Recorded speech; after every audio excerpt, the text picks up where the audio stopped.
आज बुधवार का दिन है और बुधवार के दिन हम श्रीमद् भागवत गीता का अध्ययन करते हैं। अब हम अध्याय 6 में पहुंच चुके हैं। अध्याय 6 में ध्यान योग के द्वारा भगवान कृष्ण अर्जुन को क्या कह रहे हैं, आइए उस पर विचार करते हैं। सबसे पहले अध्याय 6 का श्लोक नंबर 1।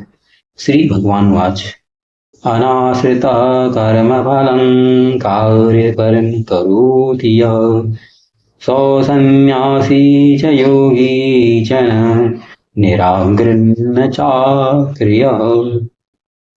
इसका अर्थ जो है वो है, श्री भगवान ने कहा, भगवान कृष्ण कह रहे हैं, जो पुरुष अपने कर्मफल के प्रति अनासक्त है और जो अपने कर्तव्य का पालन करता है वही सन्यासी और असली योगी है। वह नहीं जो न तो अग्नि जलाता है और न कर्म करता है। यहाँ पर कहा गया है कि जैसे पहले भी निष्काम कर्म की बात की गई, वही चीज यहाँ पर भी कही है कि जिसके जो दायित्व हैं वो उसको करने हैं। जैसे माता पिता इन बच्चों को बड़ा करने हैं, ठीक है, मुझसे अपेक्षा नहीं, बच्चे बड़े होंगे फिर ये करेंगे, वहां घुमाने जाएंगे, ये आसक्ति नहीं रखनी है। अब क्योंकि आप माता पिता, इसलिए फर्ज है आपको अपना कर्म करना है, बच्चों को अच्छी शिक्षा देनी है, अच्छी बातें करनी है, ये चीजें सारी करनी है। जैसे आजकल मोबाइल में तरह तरह की चीजें आ रही है, देखना है वो क्या देख रहे हैं क्या नहीं देख रहे हैं। ये कर्तव्य है आपका कि आप उनको सही चीज के बारे में ज्ञान दें। ऐसे ही सारे कर्म हैं, जो भी आप कर्म कर रहे हो, यहाँ पर सबके कर्म यहाँ पर बटे हुए हैं पूरी दुनिया में। अगर सबको पता है मेरा कर्म क्या है, अगर कर्म के पीछे भाव है नहीं मुझे दाम कम मिल रहा है, मुझे कम कम मिल रहा है, नहीं मैं कर्म नहीं करूंगा, तो उससे जो काम है वो ढंग से सफल होगा नहीं। काम में इच्छा भी नहीं रहेगी, काम में मन भी नहीं रहेगा, और नहीं काम कोई जो कराने वाला है किसी के दबाव में, किसी दंड से, किसी उससे भय से कोई भी काम कराया जाता है। काम वही होता है जिसमें कोई अपेक्षा नहीं होती, ये उसमें सिर्फ करना है, न उसमें लाभ है न हानि है ना। जिस तरह से बारिश हो रही है, कभी खड़ी फसल में बारिश हो जाती है, तो ये एक है, एक प्राकृतिक क्रिया है, वो हो रही है तो हो रही है, उसको कोई मतलब नहीं है कि धरती पे इससे बाढ़ आ जाएगी या फसल अच्छी हो जाएगी, इससे कोई मतलब नहीं। ऐसे जो कर्म है, कर्म जो है अनासक्त होकर करने हैं, उनके प्रति कोई अनुरक्ति की कोई भाव नहीं रखना है कि यार मैं इसको अगर भीख भी दे रहा हूँ तो ये मुझे दुआ देगा, तो ये ऐसे भी दान करना तक गलत बताया गया है। गीता इसके लिए भी मना करती है, आप ऐसे दो ही मत, इस भाव से तो आपको ये बिल्कुल भी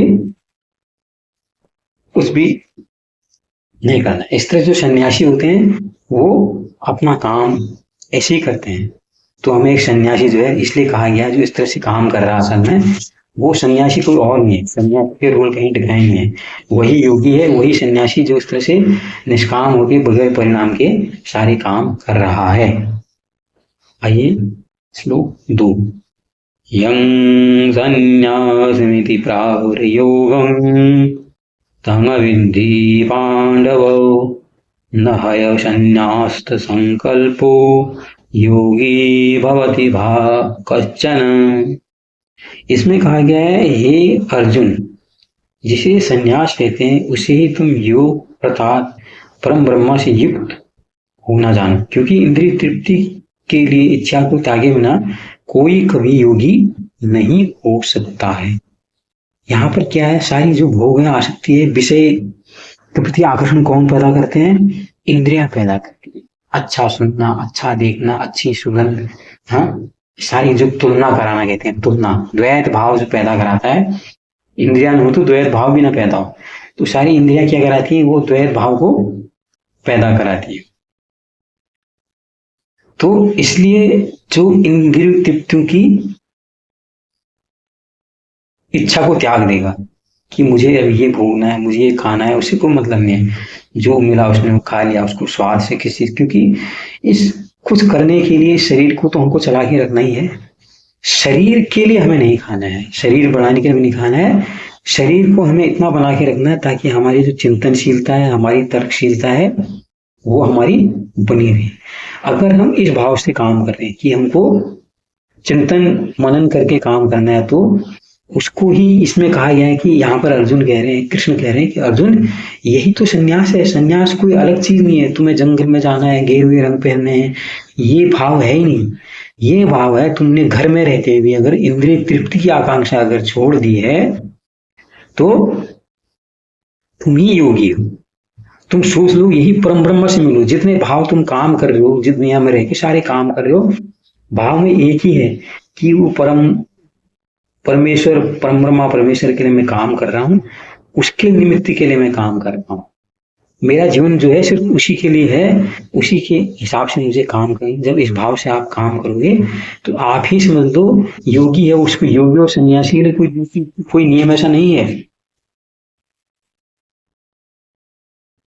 श्लोक 3 अध्याय 6 का आरुरुक्षो निर्योगं कर्म कारणमुच्यते योगारूढ़स्य तस्मेव समः कारणमुच्यते।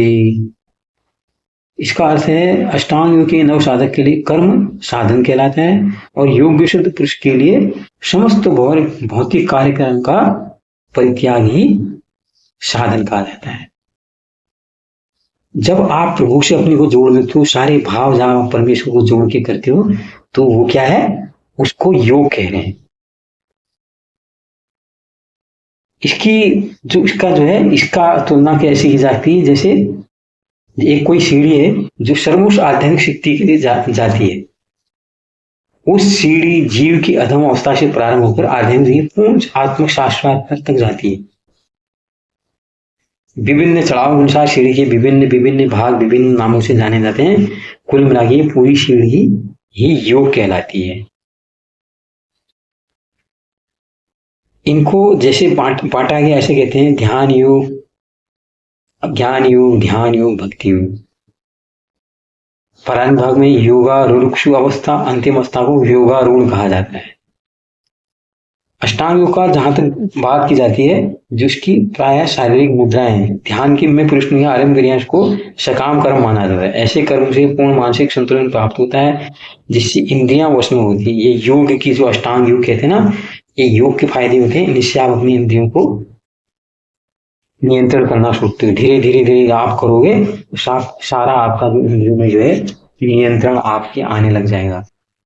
इसलिए जब शुरू से ही ऐसी योग ध्यान से लगाओगे तो आपका ध्यान फिर क्या होगा, ध्यान में आपने क्या रखना है, ये सब जब करना है तो प्रभु परमेश्वर का भाव रखना है कि भैया मुझे ये योग करके प्रभु की प्राप्ति होगी। तो उनका जब चिंतन मनन चलता रहेगा हमेशा, तो जो सारे काम है